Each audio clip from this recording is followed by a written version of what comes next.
Tom, thank you for talking to us here on Blues TV. Congratulations on the completion of the transaction. How does it feel? It feels great. I want to thank the entire team, both in Birmingham City and my team, on completing an incredibly complex transaction. But we are just thrilled. This is an unbelievable opportunity that is really centered around the unlimited potential of Birmingham City. We think that this is a team, a city, and a community that's on the rise, and we're just thrilled to be a part of it. So Tom, the question on everyone's mind, why have you invested in Birmingham City? Well, this is an exciting opportunity for a variety of reasons. One, we are incredibly excited to be a part of the broader Birmingham City community, and we believe that a transformation of Birmingham City Football Club can help lead the further transformation of the city itself. We are really committed long-term to helping grow not only the team, but all that it can bring to the community. Why now and why Knighthead? Well, I think the now is that there was an opportunity to invest in the team at a point in time when it was in desperate need of new investments, a new vision, a new culture. And so the timing lined up well for us. We are, I think, experts in investing in businesses that are perhaps in need of a transformation or a different direction. So this was a natural fit for us. Additionally, it's a unique point in time in the history of Birmingham itself. We're really confident in the city's prospects for continued growth and transformation, and we hope to be a big part of that going forward. Can you confirm that Knighthead and, as a result, Shelby are now responsible for running the club? We are responsible for the operations of the club going forward, and certainly the long-range strategic decision-making around the club. We'll own just over 45% of the team and 100% of St. Andrews. We're quite excited about the prospect of playing a key role in a decisive way in the direction of the club going forward. Why only buy 45% of the team now? That's what was available for us to purchase now, and that's the way the transaction was structured. We hope to eventually have 100% ownership in the team, and as a reminder, we do own 100% of the stadium today, but nothing about the way that the transaction is structured will prevent us from attaining the long-term goals that we've set out for the club. How would you characterize the current state of the club as you sit here today? Well, first, we would really like to thank our technical director, Craig Gardner, without whose help we never would have completed this transaction. He deserves an enormous amount of credit for an incredible job in helping to shepherd this transaction over the finish line. Certainly, what has occurred in the past has left the club in a position of weakened financial stature. We need to improve that. We need to create a new pathway with our fans, one where the fans feel part of the future of the team, where we engage collaboratively to grow this together. This is a journey that we're not going to embark upon on our own. We need to do it with our partners, the fans, the community, our sponsors. And on that end, we want to make an environment, create an environment where we really embrace our sponsors, make it a place where we can bring business to Birmingham City Football Club. Because ultimately, the rules and regulations set out by the EFL are not going to change anytime soon. We need to generate revenue in order to be competitive. And in order to generate revenue, we have to create a product that people want to be associated with. And we're confident that we'll be able to do that. But we're confident that we'll be able to do it because we have an unbelievable fan base and an unbelievable community, with whose help we'll make this a great success. Will you be giving the technical director and head coach funds to invest in the first team this summer? I think they've had a really strong transfer window already, and they will certainly be given every bit of the resources that we can possibly provide them under the rules to make this a great team. We're really happy with the moves they've made thus far.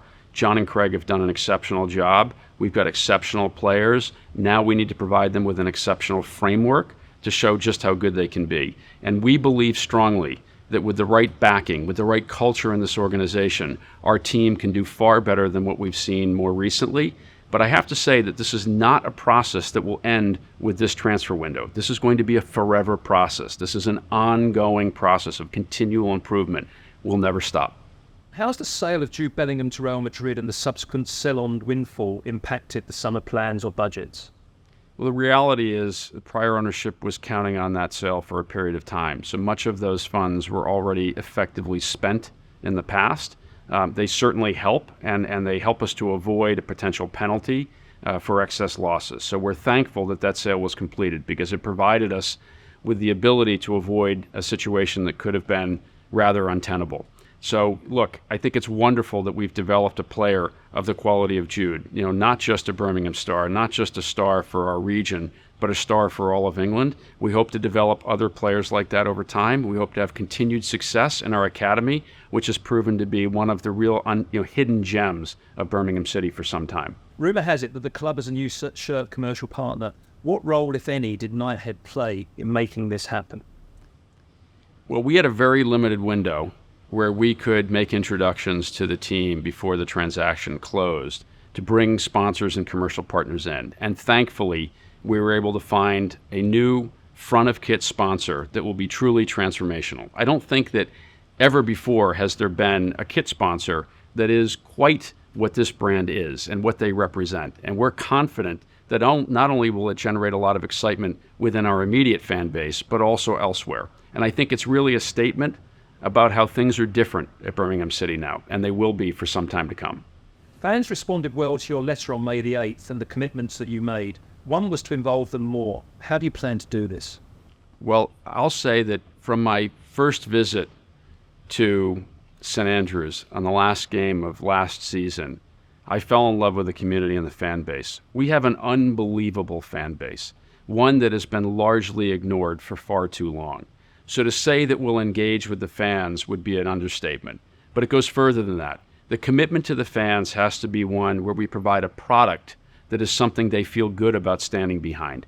We all know that this is going to be a long process. This is not going to be something that happens overnight. It can't possibly be. However, if we work together and we create something that people really want to be involved with, the fans, our commercial partners, the broader community, we can do something that really transforms the team for a long period of time in the future.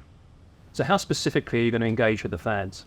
We'll be meeting with fan groups in the weeks and months ahead and make it a continuous process of engagement to listen to what our various fan groups have to say. I think there's a lot of knowledge that's embedded within our fans and within our community that will help make this a better experience. It's not just about what happens on the pitch on match day.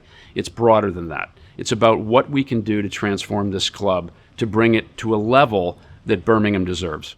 What's been your impression of the fan reaction to date? Oh, it's been fantastic. There's a lot of engagement among our fan base on social media and different platforms. They are really engaged. They have strong opinions. They're not afraid to articulate them. We're seeing all of the chatter. We've seen a lot of different commentary as to what we're doing and what we might be able to do. So we love that. We want that to continue. We want this to be something where people feel really engaged and willing to provide their perspective. But most importantly, we're seeing a significant uptick in how fans are responding to this by way of our season ticket sales. People are engaged. They want to come to these games. And I think that what we'll find is that the overall fan experience will be very different going forward. This is going to be an energized stadium. And what we'll say to the fans is it will be largely unrecognizable to you. Despite the fact that we only had a few short weeks to get ready for our first match, this will be something that will be very different than what we've experienced for the last number of years. Tom, can you shed more light on the hiring of experienced sports and football leaders to drive the transformation of the club? Well, we haven't made those announcements yet, but we will be doing so soon. And I can promise that people will be very excited about what we have to say. We're bringing world-class, experienced, and talented folks into these key roles to help drive the transformation. The reality is, while we may be experts in corporate turnarounds and helping organizations to change, we've never run an English football club. So we're bringing in the right folks to help us achieve our long-term goals because of their experience, their passion, and their drive. So I think we're excited. We hope that the fans see the vision alongside us and become equally excited going forward. Birmingham City women have a proud history as former FA Cup winners and Champions League semi-finalists. What role does the women's team play in the vision you have for the club for the future? This is a critical part of our overall objectives and the overall strategy.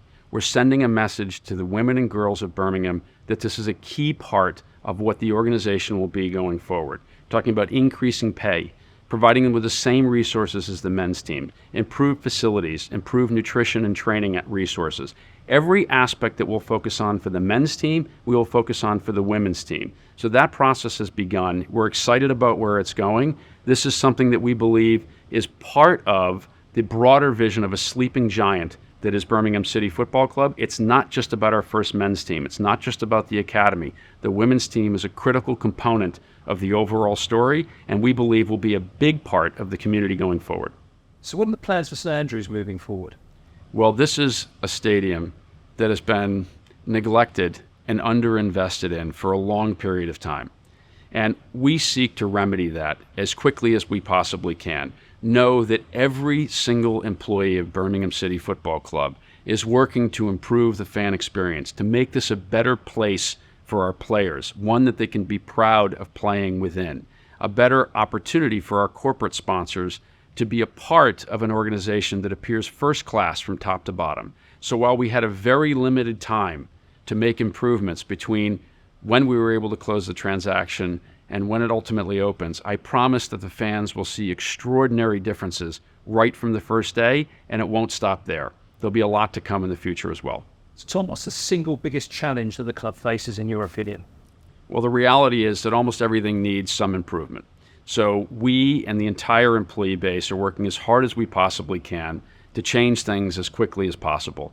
The reality is that our fans deserve far better than what they've received over the last number of years.